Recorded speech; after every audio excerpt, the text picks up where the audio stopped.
menstrual equity, period. This dial is moving before our very eyes. I will tell you that 2 or 3 years ago, when this topic came up, I said, I don't think the Brooklyn Historical Society can do a program on that. And you know what? I am immensely proud tonight that we are. And that has, in some ways, is a reflection on the work of the people who are going to be on this panel to change the dialogue and the narrative and normalize that dialogue and narrative. I'm really, really, really proud that we are part of it in our little way this evening.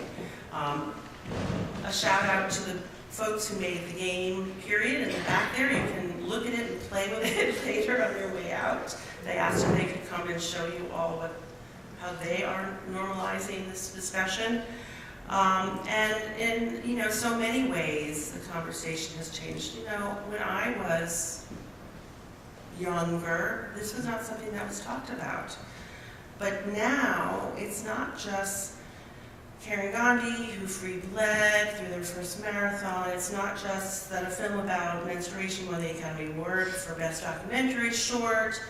Even Meghan Markle put this topic out front and center in her speech on International Women's Day, as some of you may have read in the New York Times on March 8th. And I quote the lead: "Britain has waited for 9 months since Meghan Markle married Prince Harry in a frothy celebrity-packed confection of a wedding to see what the new Duchess of Sussex wanted to talk about. The answer, it emerged, was at least in part menstruation." So it is the latest frontier for our equal rights. And I want to thank all of our panelists, but I actually have to give a special thanks to the moderator tonight, Jennifer Weiss-Wolf, who is my partner in crime in planning this over what's been well over a year. She has single-handedly, I feel, not single-handedly, it's really never single-handed, is it? But she has done so much to activate this issue, to take away the stigma, to give us language to use, and so I'm really, really thankful to Jennifer tonight. And now I have the honor of formally introducing her and inviting all of our panelists to the stage in a moment, and she in turn will introduce all of our panelists. So, Jennifer Weiss-Wolf is Vice President and the inaugural Women and Democracy Fellow of the Brennan Center for Justice at NYU Law.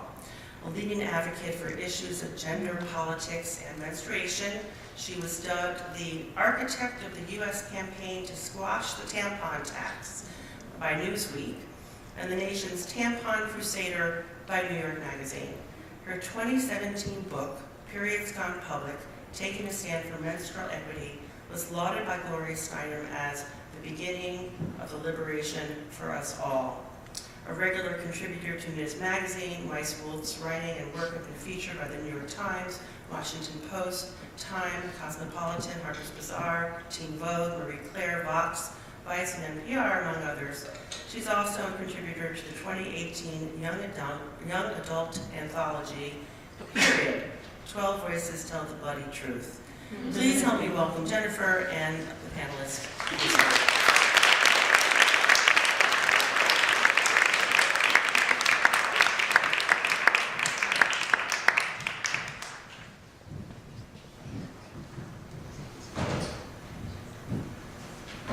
Hi everybody, we're going to talk about periods today. Welcome. I'm going to start by introducing my wonderful panelists. I've been dreaming of having this conversation with all of you for a long time, so we're pretty excited to get to it. Kimberly Seals Allers, to my left, is an award-winning journalist, author of 5 books, international speaker, strategist, and advocate for maternal and infant health. A former senior editor at Essence and writer at Fortune magazine, Kimberly is a leading commentator on birth, breastfeeding, and motherhood, and the intersection of race, policy, and culture. A frequent contributor to the New York Times and Washington Post, Slate, and others, Kimberly currently serves as the editorial director of the Maternal and Child Health Communication Collective, a national consortium of over 80 organizations funded by the Kellogg Foundation, working to shift the narrative of maternal and child health issues.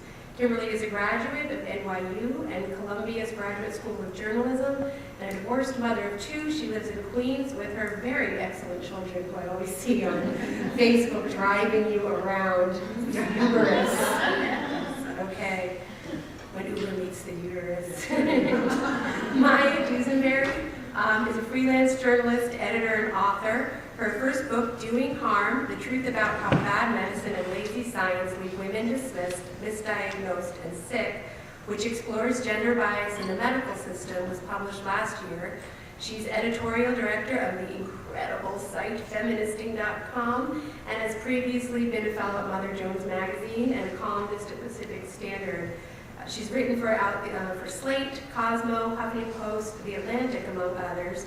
And before becoming a full-time journalist, she worked at the National Institute for Reproductive Health right here in New York, a Minnesota native.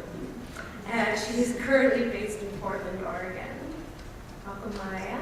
And Sophie Houser, who some of have also been dying to meet and written a word about in periods gone public. Sophie is a coder, public speaker, and author. In 2014, at age 17, she created Tampon Run, a video game to combat the menstrual taboo, with Andy Gonzalez at a Girls Who Code summer program. Tampon Run went viral, thrusting them into the limelight of the press, the public, and the tech world. They received a People's Voice Webby Award for the best online game, the internet's highest honor. In March 2017, Sophie and Andy's book, Girl Code, Gaming, Going Viral, and Getting It Done, debuted. She's currently a senior at Brown University, majoring in computer science and visual arts, and likes exploring the intersection of those two fields, clearly. Anyway, I'm so excited to be here with you all. So yeah, we're here to talk about menstruation. I'm not sure how often folks in the room talk about it or not, so we all talk about it a lot. So we're going to be, I guess, as crass and open and as you know, as you can imagine. But really, I mean, one thing I think that was the tie that binds us is we think about how society abhors menstruation, ignores menstruation, and what that actually means. As Marcia mentioned in the opening, it's true, we've come a long way, I think, in a short time in discussing menstruation openly. You know, an Oscar win and shout out to Menstrual Equity from the floor of the Oscars was pretty exciting. But even back in 2016, folks may or may not know that New York City was among the first jurisdictions in the world to pass menstrual access legislation that makes menstrual products freely available in all the city's public schools, shelters, and correction facilities. I don't know if any of the Girl Scouts are in the house tonight who actually called the city out on their implementation and found something that like only 20% were living up to it. So thank you for calling me on that. But the passage of that legislation led to a Newsweek cover that we're going to click to now that folks can see. That was the actual cover of Newsweek in April 2016 as a result of this advocacy. So we've been putting this out there far and wide, and here we are today talking about it publicly with all of you. I don't know if anyone's actually seen the billboards around New York City advertising this event. We got a few of those caught on tape. That's the Empire State Building. That's Columbia. That is Upper West Side, and we've got an Upper East Side at night. So yeah, menstrual equity, man, it's everywhere now. So I think the way we're going to get started is I'm going to play part panelist, part moderator, and at least just explain a little bit of my entry into this topic, my interest in this topic, and how it came to matter to me. And then I'm going to pass it on to each of you to do the same.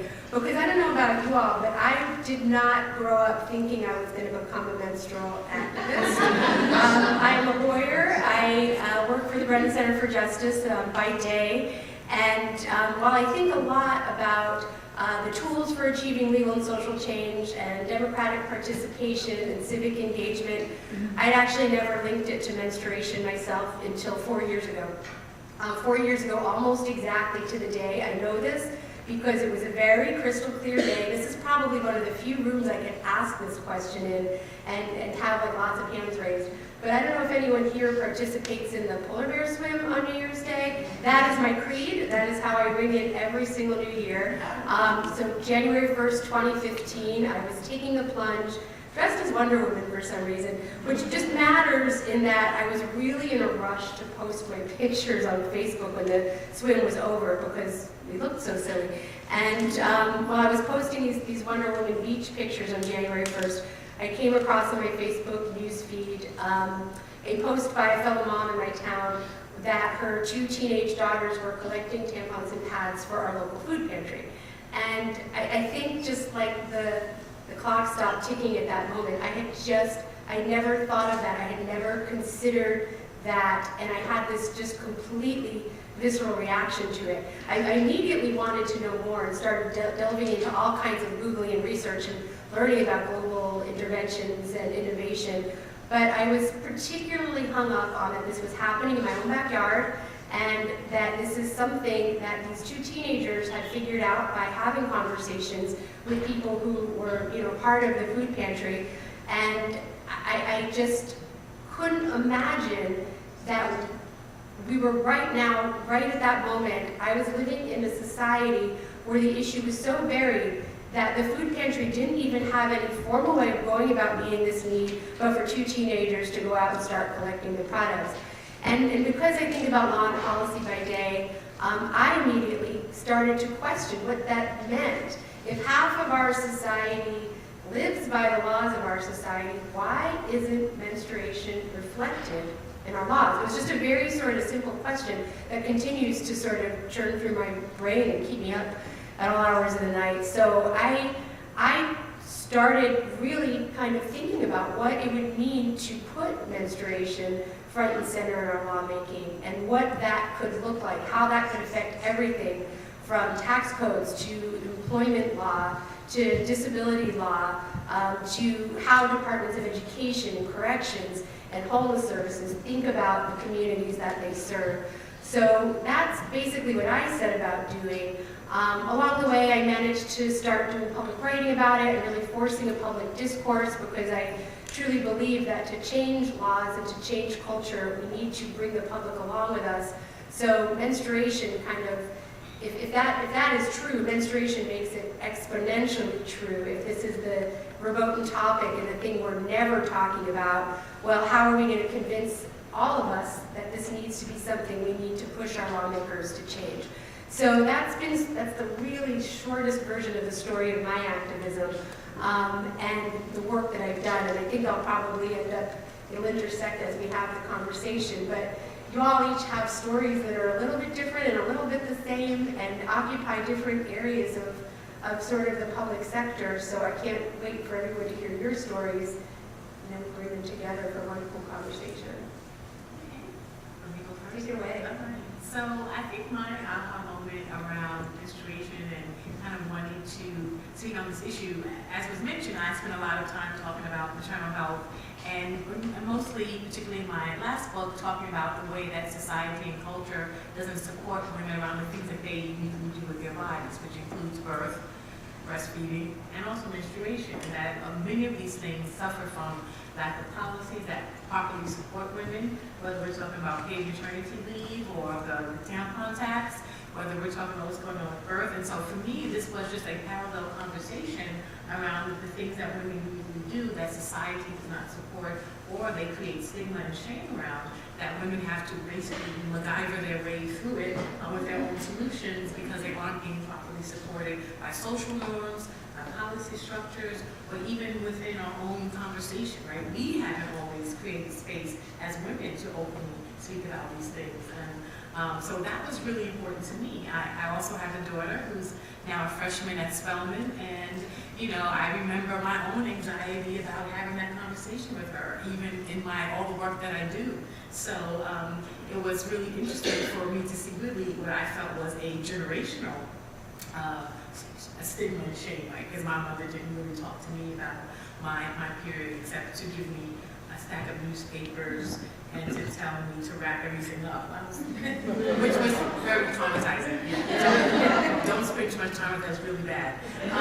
So just kind of thinking about these are the things that women do, but women have not created a way for conversation. Society does not support that, and then we're kind of hindered by policies and procedures and just, a stigma. And so I'm excited to be in this moment where we can all kind of have a new conversation about it, and all the things that are going on in women's bodies that I feel like, yeah, we're talking about that now. So this is just one piece of that conversation for you. Maya? Yeah, so I think I've come to this issue on a pretty specific route through my research for this book about gender bias in medicine. And the inspiration for that was really my own experience being diagnosed with an autoimmune disease and starting to learn more about women's experiences in the medical system and hearing lots of stories from women with a range of conditions who were really told that their symptoms were all in their head, or stress, or depression, or that they were exaggerating. And one of the real themes in terms of the way that women's symptoms are dismissed, I think, is the kind of normalization of really actually any kind of normal reproductive cycle stage that women go through. I heard stories from women who were told, it's just pregnancy, it's just postpartum healing, it's just menopause, But I think menstruation, because it is something that happens regularly to us for decades of our lives, is this very convenient excuse that healthcare providers can turn to in the face of symptoms that they can't explain or aren't readily diagnosable. I, in my research, came across so many stories that I think I would not have believed before I learned so much about the failures of the medical system. Stories of women who had very, very severe pain who were told it was just cramps, and not just, really not understandable cases. Cases where somebody is having to be carried into the hospital by her husband because it's so bad and is told it's just cramps, when it was actually, I think that was gallstones and E. coli infections. And one of the big things that I talked about in the book is endometriosis, which I think is really one of the clearest examples of how that sort of normalization of menstrual pain has really kind of not just shaped how individual patients are received in the medical system, but really has shaped our kind of whole understanding of the disease and has a really fascinating history. But I think that was where it really kind of hit home to me how much the silence and stigma in the culture more broadly is part of the equation. Because in that case, endometriosis is a very common condition that affects at least 6 million people in this country, and yet women go about a decade before they're diagnosed. And that's in part because healthcare providers are saying, oh, it's just normal cramps, but it's also because women themselves think it's just normal cramps. I'm just an unlucky person who has really bad cramps, and so I spoke to women who, spoke to that real silence that really leaves young women without any way of gauging how their symptoms stack up, if they are normal or if there's something that they should, seek medical professional advice for. And one of the researchers I read in that research talks about how menstrual etiquette is just a really big driver of this underdiagnosis of endometriosis, and it's not just, I think, about this general stigma about menstruation, but an even more kind of specific way that we discourage women from talking about menstrual pain, and when women do kind of talk about their experiences with painful periods are really shut down and criticized for that, told they're making excuses, told by employers that you're just going to get out of work. So I think it points to so much of the work here that we're talking about, I think, is really important, but I think it is also part of this. There's a bigger need to kind of, I think, break silence about talking about women's pain generally, to kind of break down that menstrual etiquette that keeps people really silent about these experiences and kind of keeps them kind of shrouded in shame. So that was my entry point. Sophie. So, oh wow, that's very long. So my entry point was when I was 16. I did this coding program. I had never coded before. I didn't really know anything about it. And so we spent 6 weeks learning to code. And then at the end, we were told to do a final project. And it was anything that we wanted to do, but from scratch. And a friend of mine from the program wanted to make a game about the hypersexualization of women in video games. And that sounded pretty cool to me. So we paired up. I didn't know anything about it, though. And we started brainstorming about the game. And I really don't know where this idea came from, and it was also strange that it popped into my mind because I was 16, I was pretty uncomfortable about my body, and just uncomfortable sharing ideas generally, but I had this idea for a game where a girl would throw tampons at oncoming enemies, and it just seemed really funny, something that I wanted to play. So I was like, Andy, what if we made this game instead? And we both laughed about it, but then we actually started talking, and I realized that actually the first time I got my period, I was too embarrassed to go to the store and actually just like buy myself my own tampons.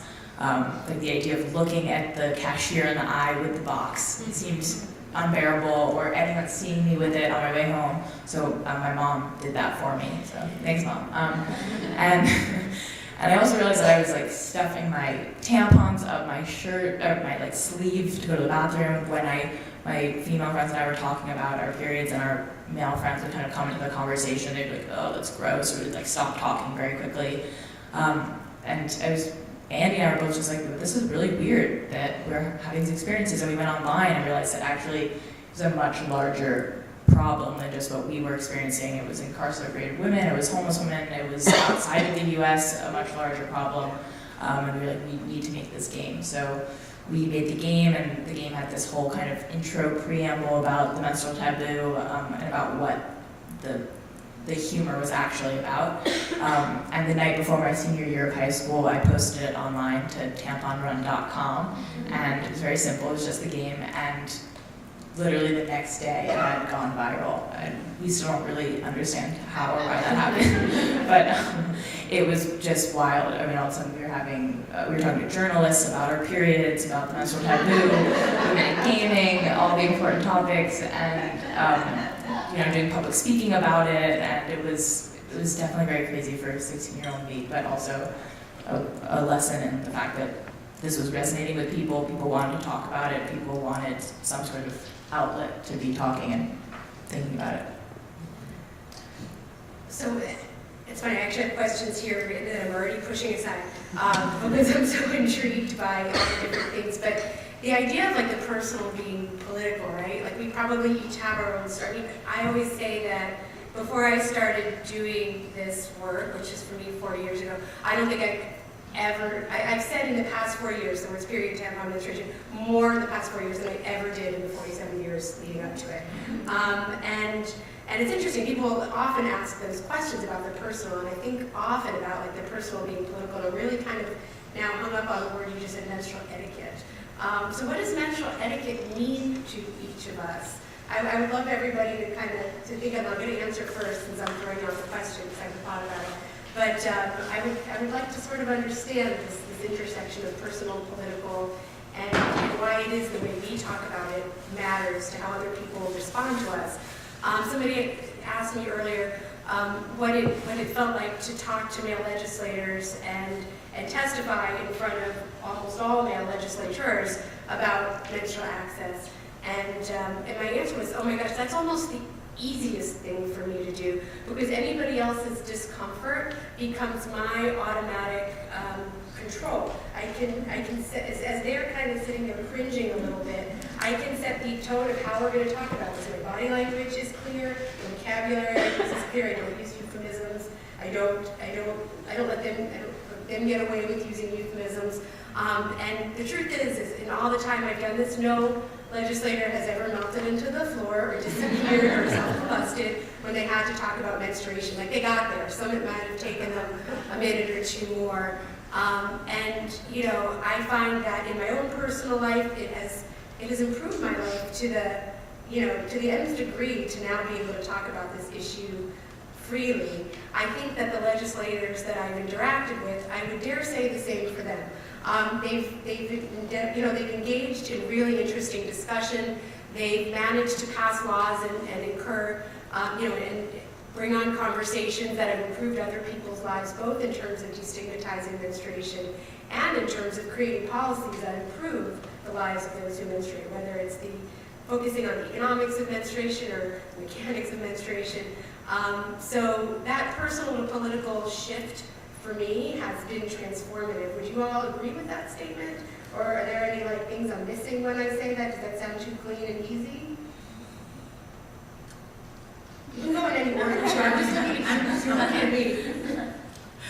No, I mean, I think for people who are kind of interested in these types of issues, the political is always personal, right? And vice versa. I mean, when I think of etiquette, I think of, for me, that word really thinks about society's ideas of what is proper, right? Which is often disconnected from women and their lived experience. So society's ideas of what is proper is what led my mother to tell me I had to wrap my maxi pad in newspaper, right?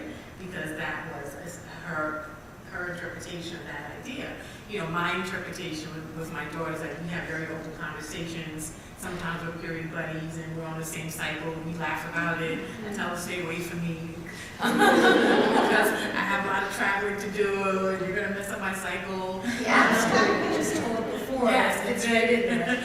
I was just dealing with some issues with my phone, and I had to go to the Verizon store, and the gentleman who was helping me, and I appreciate that because I'm older than I look, and I'm just I want this, and I'm in there all the time.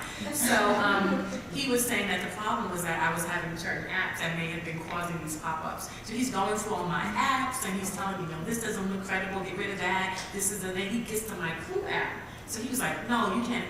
So Clue is an app that's a period tracking app. It does a lot around tracking your reproductive health. It has a few other things, but I mostly use it for tracking my period. And so he was like, what is this? Is this one that's legit? And I said, no, that's my period tracking app. That's really important. So he looks at it and he was like, okay, that's important. And I said, yes, it is. And we kept moving on to the next app, and that was it. That's important. Right there in the middle of the Verizon store. So, I think I do feel it's our duty to help elevate this conversation and to not be uncomfortable, right? And so, even for myself, there have been many years when I've been like, why is it still so noisy to remove the maxi pad from the wrapper? Is it just me? They're just they put wings on it, they're going to put lights on it. It makes so much noise to take it out. And I remember sitting in a quiet ladies' room and feeling embarrassed about that. Sometimes I would cough, flush the toilet, need to. And you're among fellow menstruators. And that was my moment when I was like, okay, this is my thing, because I've been kind of, this is my reflection of what society has told me around this. And so I had to that was how I retrained myself to kind of rip it off with pride and don't worry about the sound. And, but there are so many ways that, I think this idea of etiquette and what's proper around these things. The last thing I would say, one of the things that really inspired me, once it was a very popular tweet. It was about a woman, a young woman, and she was saying that she was, her boyfriend wouldn't carry the bag when she had lots of maxi pads, and he was really being demeaning, and he wouldn't carry it, whatever. And of all the things that were in the replies, the reply that had so many likes said, honey, get a new boyfriend. And everybody retweeted. It was like, yeah, he's got to go, right? So we're not doing that anymore. And you think about that. If you go to CVS today, it's likely if you buy maxi pads, they will double bag it for you because it's an idea to get something you don't want anybody else to know, And I remember recently being at the store and I was like, no bag, please. And he just looked at me. Wear those on my head. I'm just walking out. And that was me kind of moving myself from, why is this pad so noisy to I'm just going to carry it out the store. Also, Long Island, they charge me for bags. But that's an extra tax. Forget the tampon tax. Now we've got the double bag tax. That's right.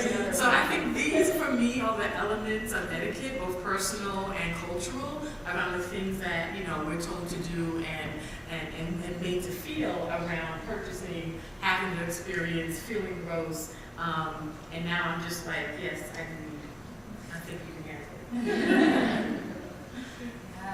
I think I'm just struck by how powerful that, and I feel like etiquette almost makes it seem too kind of frivolous when it really is this like powerful force that like even when you consciously are like, I don't think this is something shameful, you know, which I think I felt from a pretty early age, and yet, you know, I'm sure that as a high schooler, probably even into college, would, you know, hide it in my sleeve, and at the same time that I was like, this is bullshit, why am I doing this? And it actually reminds me of another stigma that I've spoken and written about a lot, which is abortion stigma, and how as a pro-choice advocate, I got pregnant and had an abortion and felt a similar thing where I sort of suddenly felt that stigma and taboo like descend on me and make me act in ways that were totally counter to how I actually consciously felt, where I was like, I feel fine saying the word abortion, and I don't feel ashamed about this, but that silence culturally was so powerful that I found myself using euphemisms and pausing, and I think it's a similar dynamic with this menstrual taboo that we really, you know, I mean, once more people break it, that obviously makes it easier to break, but it is a really powerful thing, I think, still.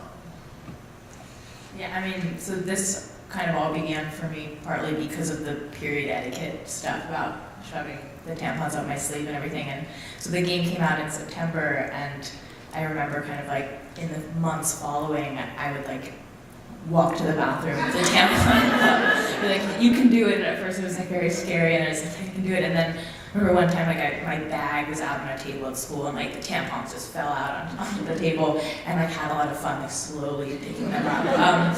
So it's interesting, these like small acts of rebellion against the etiquette, like how kind of powerful and good those would make me feel. And then the other piece of the getting up on kind of on stages and getting to say menstruation was also very scary at first, but that was another form of like, it was very fun and made me feel powerful to be able to do that and to open up kind of the room to that being okay. And I think generally talking about menstruation, but kind of like with the game as my way in was helpful, because like just using humor to discuss anything makes it much easier to take in the message, and I think that's part of the reason the game was so successful. So I think about language a lot as an advocate. I think about what kind of language lawmakers will respond to. I think about how to get broad-based response. I mean, one of the things that's been really interesting in this space of menstrual policy has been how both sides of the aisle have actually been quite supportive and have seen this agenda forward. So for example, on the tampon tax, which I assume is a phrase I can use freely, you know, so it is, the menstrual products on sales tax, or state's failure to exempt menstrual products from sales tax. Since launching this campaign back in the end of 2015, 5 states have actually done away with the tampon tax, 2 of which had Democratic governors sign those laws. New York is one, Connecticut's the other. Illinois and Florida are the other 2 Republican governors. And then Nevada was the tiebreaker. They did it by ballot initiative. Citizens vote this past November. Menstrual access laws like the ones passed in New York City have also become like almost ubiquitous around the country. And you know, with every passing week, there are more and more states passing laws, again, with bipartisan buy-in to make menstrual products freely available for particular populations, especially for whom, you know, access is compromised or don't have the agency, like those who are incarcerated.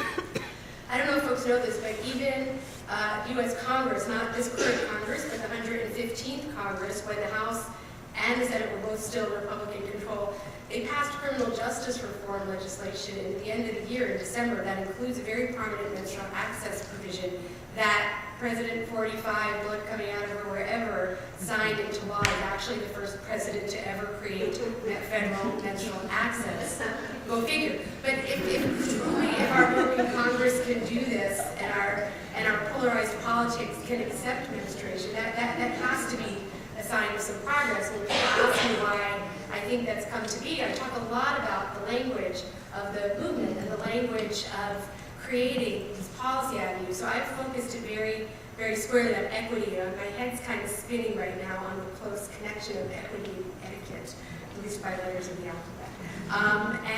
And I've really been very purposeful about making it a discussion about civic engagement, about democratic participation, about the ability to be fully present and productive and active in one's own education or workplace or in the economy.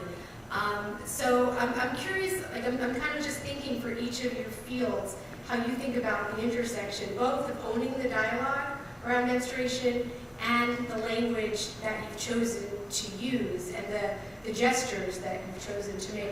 I should share I'm going to start with you again, you're sitting next to me, but a personal anecdote between Kimberly and me is we met when you had written an article for the Huffington Post about the degrading circumstances for incarcerated women who were trying to breastfeed their babies. And I was so struck by so much of the language that you used and how you framed that situation, that circumstance, because it's so closely aligned with and mirrored with how I was thinking about and talking about menstruation in the same context. So there might be some parallels there to draw or not, but I just thought it worth noting because it's just how you view it and how you ask others to talk about it is so important for making progress. And some of it is just the fun stuff and how good we feel about, like, period, and making people talk about it. But it's also so deliberate. You're all in you two especially, are in very male-dominated, talking about very male-dominated industries, the medical establishment and gaming and tech. And so I'm really curious to think about how you think about both using that language to catalyze change and what the future looks like. The future looks like for all of us once we've tackled that and can go on to the next chapter. That's a lot of questions. Sorry. So one of the things, actually, because I'm also a language person, but one of the things that first came to mind for me when you were saying that was how etiquette can be around the suppression of people because of societal and cultural norms. But equity is about the lifting up, right?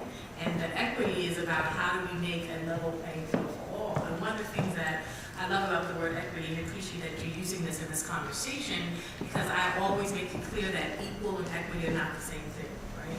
And that for equity, we have to do more, particularly for those who may be burdened or overburdened by a particular circumstance or a situation. And so this idea of equity is about doing more for all women, but probably even more for certain women. And so, and that is cultivated, right? And so I wrote the piece around what was going on because the truth of the matter is, talking about patriarchy, prisons were not built for women. The prison system was not built for women.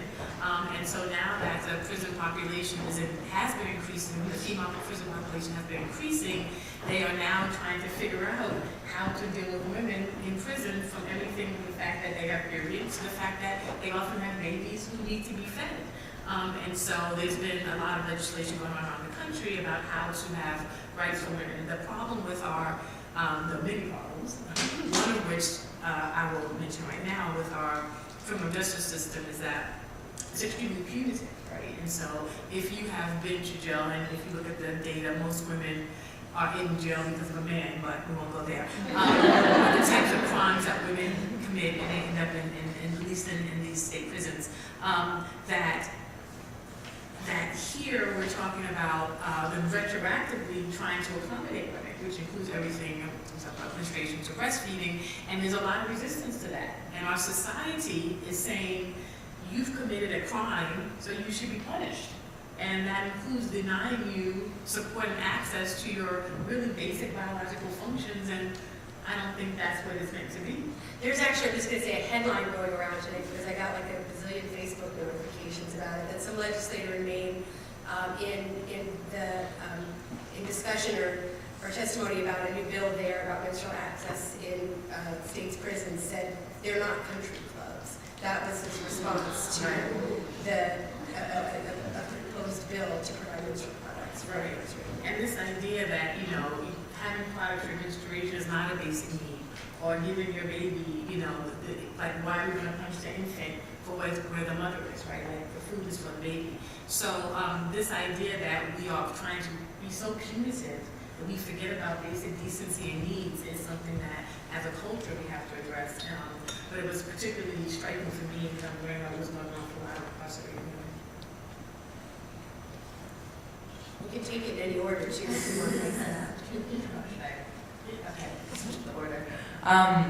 So I guess Tampon Run came out around the time when Gamergate was happening, which was kind of this movement in the gaming industry. There's one gaming journalist who had spoken up about sexism in the field and kind of received death threats, like as far as death threats on Twitter and social media, and there's a lot of conversation about deep sexism in gaming. And we weren't we knew about this, we didn't actually think anything was gonna happen with Tampon Run, so we weren't like concerned that we were also gonna be affected by that, so maybe we should have been, and we weren't, thankfully, but that was kind of like the scene in the gaming world, and generally just tech and coding is very male dominated. But kind of in retrospect, after coming out with the game, something Andy and I realized, and kind of like the conversation around the game, was that like only people who had experienced having periods, who had the personal issues we were having, would have made a game like Tampon Run. And it's kind of like, it's an example of like what other games might be made, what other products, what other solutions to problems might happen if there was a more diverse gaming field and a more diverse just tech and coding population in general.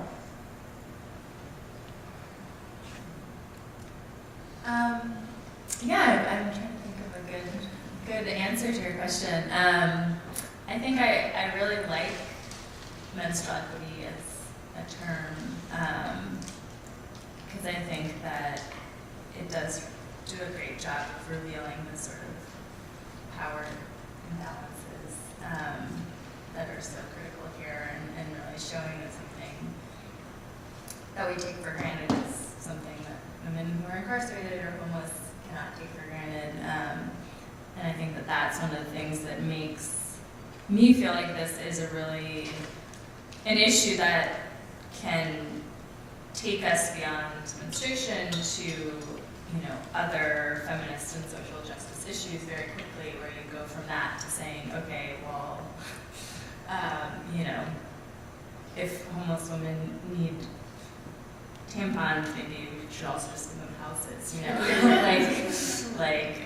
and getting to those more, the structural reasons that people have disparate access here, instead of just making it, an access issue, but really saying we should all have access to what we need for this totally fundamental normal biological thing. And so I haven't thought much about how that language can be applied to the issues that I'm thinking about, but I think it really is a great frame for this issue. So there's this other silly word. So I don't think menstrual equity is a silly word. I'm actually kind of proud of that word.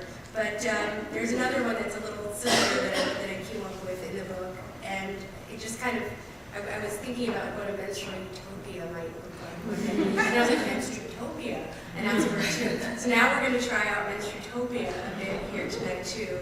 So okay, we're going to be in Urban Dictionary or whatever that's called. So I think about that a lot. What does a society that does elevate menstruation look like? And I think it's a lot of what you say, Maya. It's not just another thing. I guess I have a lot of weird things I say to myself a lot. But another one is that menstrual equity is like a gateway. It's a gateway drug. It's a way to actually look at and think of the world differently. What would a society that fully reflected our experiences and acknowledged and elevated them look like? When this book that I wrote came out, it was October 2017, and it was right at the same time as sort of Me Too was really sort of screaming up to the surface, and all the allegations around Harvey Weinstein. And I thought, oh my gosh, how is anyone going to want to talk about periods? Like, I'm going to look so niche and so small compared to this just enormous avalanche of the full degradation of our democracy and now Hollywood. Like, all of it was crumbling apart at the same time. And who was going to think that the tampon tax facts matter, and it just seems so small and relevant. And what I sort of came to in having these conversations then was that it's actually all born out of the same reality, whether we call it etiquette or the language of punishment. It's what a society that doesn't play by the rules that were made with any of us at the decision-making table, or anyone who looked like us or whose bodies worked like ours at the decision-making tables. And it's kind of the ultimate dystopia, because it's not that it's broken, it's actually working exactly as it's intended for the power structures to stay as they are. And so what I came away from that experience with was that menstruation is this incredible way to wedge into all of these discussions about economic empowerment, about equality in the tech space, about educational opportunities, about bodily integrity, about dignity, and about equity, of course, and participation. So I'm not quite sure there's a question baked in there. There's just a lot of thinking that's been further cemented by all of your comments. And I think maybe on the time scale, we're probably past getting close to the end of it. So I think I'd love to open it to each of you, whatever order you want to shake things up, to just share some sort of last remarks about what this is all like. What have you you've been steeped in this world for a while, and have you gleaned anything different or meaningful tonight that we can then maybe bring everybody in on a conversation with us about? And take it whatever order you want. I'm not deciding that. There's another one of my crazy free-for-all questions. Well, I'll hop on the utopia idea. Menstrutopia. Sorry. Hashtag menstrutopia. Yeah, because one of the things I did want to talk about tonight is, in my research, one of the ideas that was brought forth by endometriosis advocates was that we should perhaps question if any degree of menstrual pain is normal, which interestingly, I think of all the kind of ideas presented in the book, might be the most controversial in some ways. Like, I had friends read it who were like, but, periods do hurt, that's normal. And I was like, yes, but what if? And I think there is a really strong case to be made when you look at the history of medicine and the way that Western medicine has treated menstruation and women's bodies, and really kind of gone back and forth between pathologizing anything that happens in women's bodies that's just kind of inherently abnormal, to anything that goes wrong in women's bodies being, all in your head. And within those two extremes is just not invested in the real scientific research to figure out why some women do have painful periods and some women don't. It's not this inevitable thing, because we know I, for one, don't have any pain with my period. And so I think it's really, that to me was one issue that I think was provocative, and is something that we should kind of push towards. And again, it's a good example of menstruation kind of takes us, is this wedge that takes us broader, is saying, okay, well, if we're not going to treat menstrual pain as inevitable, let's not treat any sort of women's pain as inevitable, and let's invest in scientific research to figure out what's going on and why so many of us do have menstrual pain. So that's the kind of menstrutopia. Really roll off your tongue. Okay. One other just vocabulary word I'm going to throw in there, because I'm really apparently thinking awful about that language. But I also struggle with the word wedge as menstruation, because it's kind of the opposite of a wedge, right? It's like the bridge, it's like the mortar between the bricks, actually, that should tie this all together. I think a wedge is something that creates a barrier, but we want to think of it as like the I don't know what the word is there, asking for help. But anyway, yeah, I'm so motivated by everything you're saying. Keep it on. Okay. So I teach sex ed in Providence, a public school in Providence, so to 9th graders. I was actually very surprised last year when I got to the menstruation section that none of the kids knew what menstruation, they had heard of it, they had no idea what it was actually happening, like what were the reasons it was happening, and all were very squeamish talking about it. And I was very surprised by that. And an interesting thing about the game, some of the feedback we got was from parents and grandparents who had used it to talk with their kids about periods and kind of open up that conversation in a comfortable way. And so just kind of thinking about those two things, I'm just curious, what are new different ways we can teach about menstruation and open it up to younger kids so they don't grow up with this kind of taboo around it. I was really thinking around that too. One of my first visions around the menstruatopia is that, menstruation is really kind of like almost like a rite of passage into womanhood. It's really kind of viewed as your first experience. And if we could really work hard to remove the stigma and shame around that, all the things that come after that, which include birth and pregnancy and breastfeeding, can also be part of this menstruatopia because it started at the beginning of the thing that we view as the beginning. And many young girls have gotten their period and I had shame. When my daughter got her period, I took her out. We went to a fancy dinner and I celebrated her. I was hard. I was really trying. Really trying. So, right, I always buy the t-shirts because those are helpful. But because it is really considered a rite of passage to womanhood, what if, right, that rite of passage becomes something so different, and therefore, because of that, your womanhood becomes so much different, right? From that journey that begins with menstruation can become something else that we haven't, that many of us have not yet experienced. So that's my one vision. The other thing, I was so drawn by your conversation around pain, because I do believe pain has been a tool to control women in many areas, particularly also around birth. It's one of these things that's a constant refrain around for us to be afraid, right? We're afraid.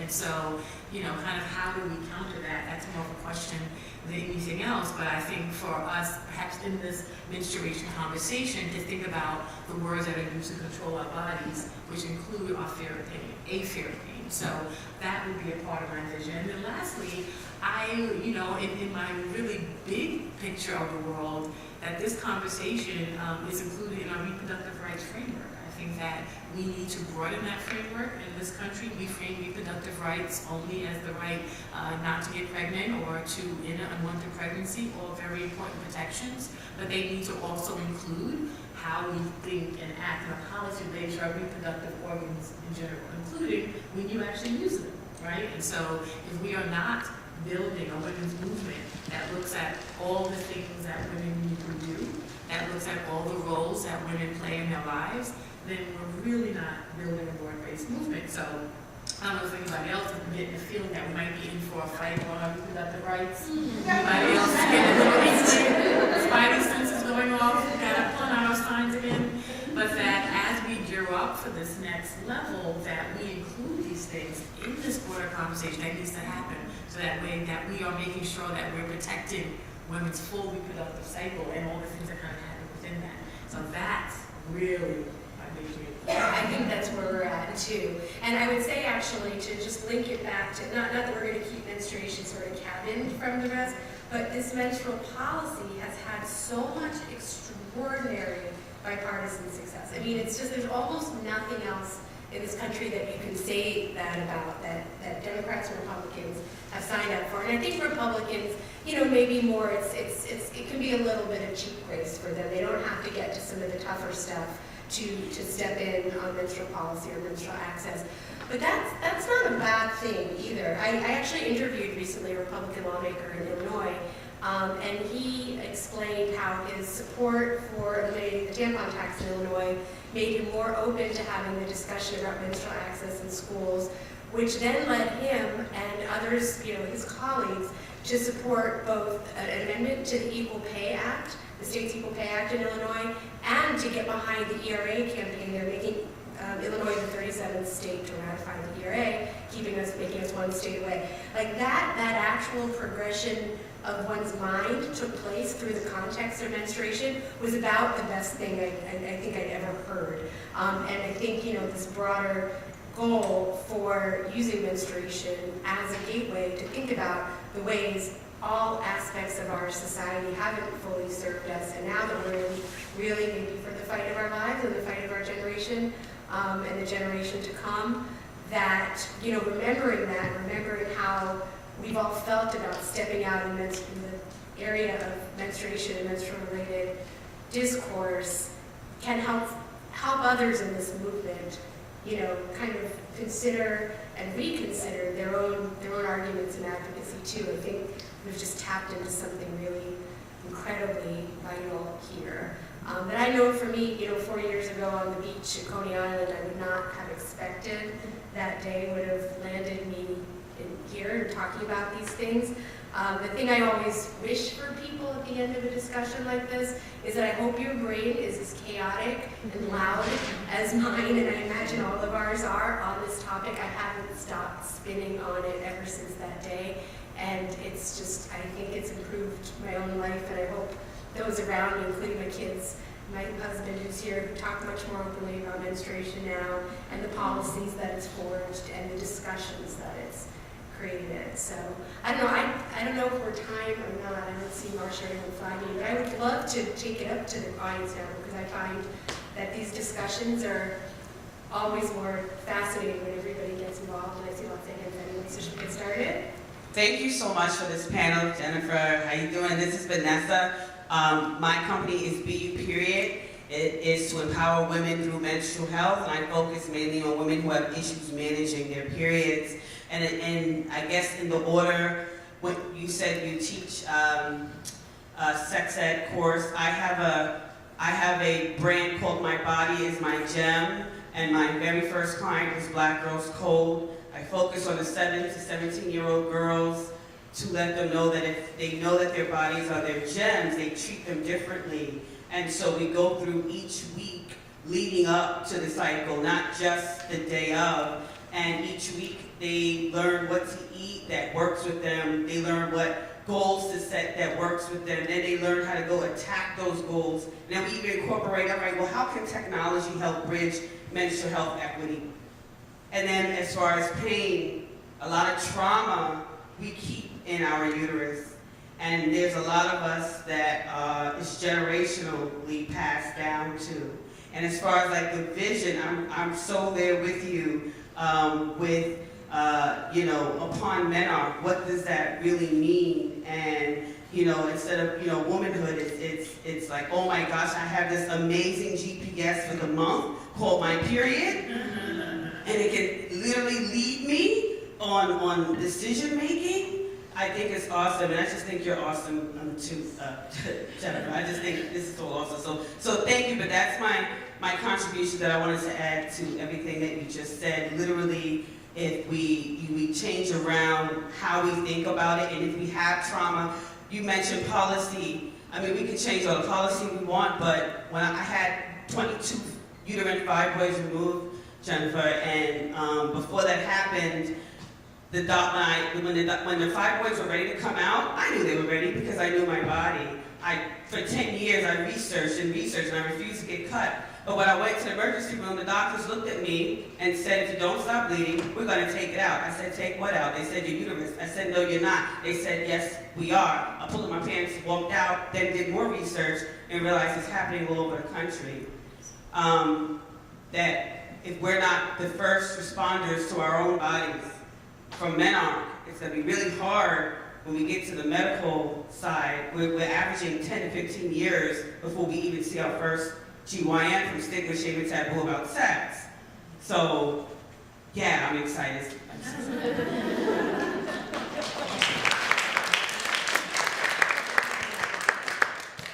Oh, yeah. Hi, I'm Shantice. Thank you all so much. That was great. I work for an organization called Women's Voices for the Earth, and you all probably saw some of the flyers. Our Stories, Our Flow will be hosting workshops throughout the 5 boroughs about period positivity. But when we get past the point in which we talk about folks being, and it's open for like all genders, like women, trans folks, if you're menstruating, you're welcome to come. And so once we get to the point where we're excited to talk about periods, we're openly talking about periods, like what does the conversation look like for you all to talk about the products that are available to people and the toxins that are in products? Like I think mainly about Black women, especially those who are like incarcerated and in homeless shelters. We live in New York. We know all the like people suffering from homelessness are overwhelmingly Black. And so like with accessibility bills, what kind of products are being pushed towards them, especially because Black women are overwhelmingly suffering from fibroids. They're overwhelmingly suffering from like reproductive issues linked to like very toxic products, like whether that be like Summer's Eve, whether that be like the different tampons that are used, so like what kind of access are like being given to them. So, hi, Women's Voices for the Earth. Period Equity loves working with Women's Voices for the Earth, and product safety is one of our pillars as well. And it's a challenging balancing act, because yes, oftentimes in these bills, disposable products, which are less good for the environment and potentially less good for our bodies, and we have very little research about to show what even the FDA guidelines for menstrual products don't even allow us to fully know. So we may have suspicion about the toxicity of tampons, but the tests that companies have run are not even shared with National Institutes of Health and other agencies, such that we have the ability to fully even know what the big picture is.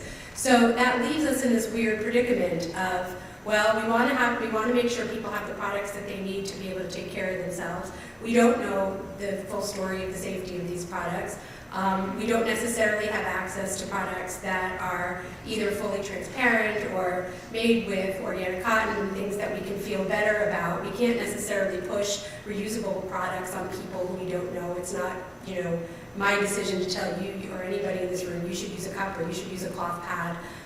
So it's a bit of a balancing act, and I think that we have to just have a little faith that we can do both at the same time and hopefully get to an end result where all people have access to the products that are safest for them and best suited for them and best for our planet as well. But I don't think that's going to happen tomorrow. And so I don't know if I have a good answer for you that I'm only going to advocate for certain products for certain populations, because right now that's not going to be the next first step that can be taken. So I think we have to have a little bit of faith that as a policy campaign we can take these steps in tandem and fight for both at the same time. So I'm all there on the fight for transparent products, on the fight for safer products, and the fight to make sure our government regulates these products that ensures our good health and the health of our environment. But I guess maybe my answer right now is that if people need products to be able to be successful in society, and those aren't the best products, all we can keep doing is pushing for better in both avenues. Another thing that I wanted to say is, this is why the equity framework is so important, right? So when we think about how do we create policy that, actually does include those who are most burdened, we're also talking about, right, the incarcerated people, homeless people, people who, this is almost akin to like environmental racism, where they put cheap food in Black and brown neighborhoods, and they put, the toxic chemicals, and then they give them to you in your body. So there is an important awareness. I'm of the mindset that this is where you come in and my sister over there come in, because we know in Black and brown communities we have to save ourselves, right? And that we have to create that awareness from the ground up. It may not always come from the top down. So as we're learning about the role of chemicals in our lives, I think that's an important conversation that's happening in a broader way in this country right now, that we insert this into that, right? So that when we're talking about environmental toxins and what we're eating, it also is about what we're putting in our bodies, into our vaginas literally, and kind of sitting on for 5 to 7 days, right? And so let's create that awareness for ourselves and make sure those of us who are working in the community are adding that layer to whatever kind of advocacy or activism we're doing, because that is really important, and I think it is something that's impacting health outcomes, particularly what's going on with Black women, that we have to keep an eye on, because we don't really have any clear answers. Thank you for that great question. My name is Rachna, and I'm from India. Recently, the movement is very strong there, thanks to the award that the documentary just received. So I graduated last year, and I'm going to be in the States now only for another 3 months, at a space where I'm really considering letting go of my corporate career, as I say, and immersing into the whole idea of the menstrual movement. As I understand, everybody here already cares about periods, and that's why they're here. We want to make a difference, but I feel a little lost with how much we are competing or collaborating, because we spoke about words, vocabulary that makes a difference. And I'm wondering how we could get together and have mentors, because if I'm starting out in the field and I really genuinely want to make the right difference, I wonder where I could start from, and whom we could reach out to find that kind of direction, and find our own space without, together instead of against each other. So if you could say something about that, that would be great. Thank you. I'll start us there and say, I guess all of us are probably, would be very glad to play that role. So I think that depending on your own particular interest, whether it's policy reform, whether it's health interventions, whether there's lots of different ways to be an activist in this movement. And one thing that I think is really important too, and I maybe didn't clarify in the beginning, that as I think about vocabulary and I think about advocacy, I've thought about it very much in the domestic frame. I've been fortunate to travel to India as well as to Kenya and to Nepal and to parts of Europe where these same discussions are happening, and it's pretty intriguing and fascinating and kind of exhilarating to me that the kind of local frameworks are thriving as they are, and that together we're part of a global movement. So when I've talked to folks in India, for example, and the framing of the issue as a matter of policy and as a matter of innovation or intervention has been through broader human rights lenses and public health lenses. And here in the United States, like I said, I don't know if I said that before, if I said that before we talked, but I thought those were going to have deficits with our lawmakers. I thought our lawmakers they do reject a human rights lens. Half of our country doesn't believe that healthcare is a right for its citizens. So I really worried about bringing those lenses to the fore, the vocabulary to the fore, and that's why I thought equity filled a different need. But that isn't true of my global sisters, and I love to continue to have that conversation so that we're all doing things that are both socially and politically and culturally resonant in the places where we're seeking to make change. I'm glad to be part of a global movement on this, but I would never presuppose what somebody who lives in a culture that is different than mine, and by a legal system that I'm not fully fluent in, what that change would look like. So I think it's a long-winded way of saying that like these kinds of partnerships are essential. I mean, for me, I'm going to offer right now, please reach out to me, we'll exchange emails afterwards. But this is the kind of network, and this movement is young enough that there is actually room for that kind of personal engagement. I think we're small enough that like I can, most of us can probably say we know most other people who are doing some of the menstrual activism, and even some of our preparation calls. Everyone would name someone, and I was like, oh, I know them. So that's an invitation, I think, to reach out to any of us, depending on your interests and perspective. There's a big openness to it. I'm Emily. Thank you so much for taking the time to speak with us today. I think this might be more of a comment, but I'd love to hear your thoughts on this. So for me, I guess one of the pivotal moments of noticing society's uncomfortableness with the idea of a period was with the Things advertisements in the MTA subways, and how they were originally taken down because they were considered kind of too outrageous, too out there, and yet the summer before there were advertisements of almost completely naked women strewed up across all the MTA subways, and no one seemed to have much of a problem with that.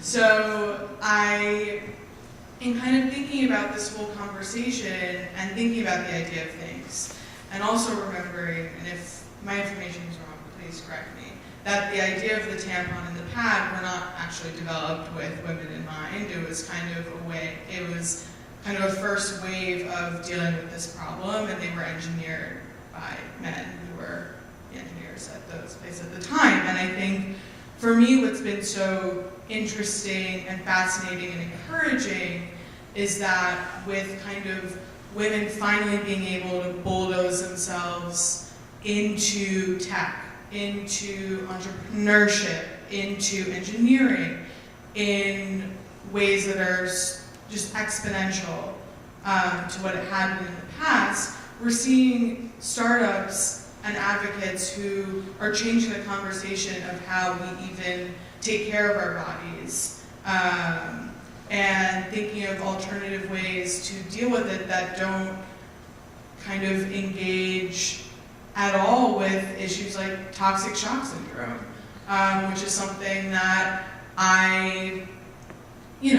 if you're really busy and you have your tampon in and you forget about it, it's something you really think about because it happens and it's scary and it can be fatal. And anyway, so I guess if I were to ask you a question, we're talking a lot about kind of these ideas that already exist and these products that already exist. But if we're thinking about a menstruatopia, what does that look like in terms of the diversity of what we actually use?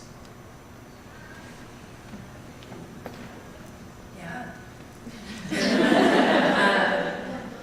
Yeah, I think it probably looks nothing like what we have now. And I think this is another good example of how this issue just explodes once you kind of start following the threads. But I think you're right that we've designed everything in this world everything is not designed by women for women. And if we were starting from scratch, we probably wouldn't have what we have now in terms of menstrual products. And I think that applies to everything. We wouldn't have the birth control that we have now. We wouldn't have a million things. And yeah, I think other people would know better about the particular things, but I think it's true that there's much more innovation going on. The period trackers. I think so. Part of it, I think the fact that we are seeing more women engineers proves that there's hope for this and that we can do it. What came to mind for me was also, I recently participated in a hackathon that was related to breastfeeding and breast pumps, right? And so maybe menstruation is a hackathon. If you don't know what that is, it's a weekend with engineers and product designers and everybody comes in. The one I went to was at MIT. And They're doing the next one on menstruation. Okay, you see that? There you go. So there's an opportunity for women to be involved in the ground up of innovation and creating something new instead of, to your point, these things that were created for us without us, right? And that's not part of anybody's vision. That's not part of anyone's vision for menstruatopia. I was listening to a segment on NPR this morning, and it was an author was talking about a book. She was British, and she mentioned that the norms are all written for men. And as part of the menstruatopia, I was thinking, just to put a little thought in everybody's head, and her concern was in medical studies, to your point about endometriosis, in terms of pain, in terms of pills and medications and everything, everything is, the norm is a man, whether it's in a car seat. A friend of mine said yesterday, she said, if I have to negotiate around a man on the sidewalk again, I just won't do it, fed up with it.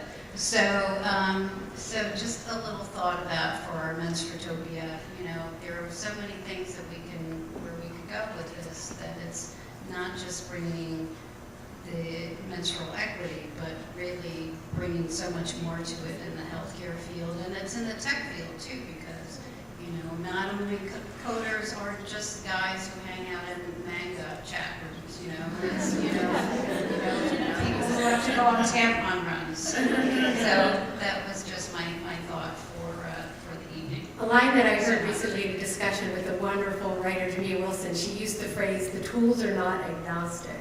And I think about that line every single day. Like the systems that we live by, we may think they're neutral, we may have been fed a line that they're neutral, but they're not. They're absolutely not.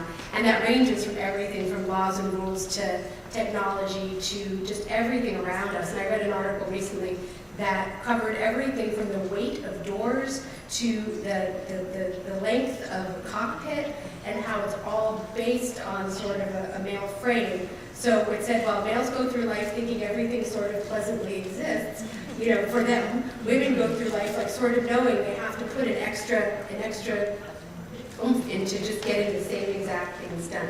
And that's, of course, you know, assuming a level playing field right there when we're talking about people of color, when we're talking about marginalized populations, when we're talking about low-income, you know, communities, where we're talking about, you know, a completely even less level playing field. But I think that's probably a really good note to end us on, and a vision of how looking at all of this through the lens of menstruation is just the gateway to doing just that. So, you know, take it anywhere. I'm going to stick with menstruation. But, you know, take it anywhere that is your pleasure, because that is all the charge.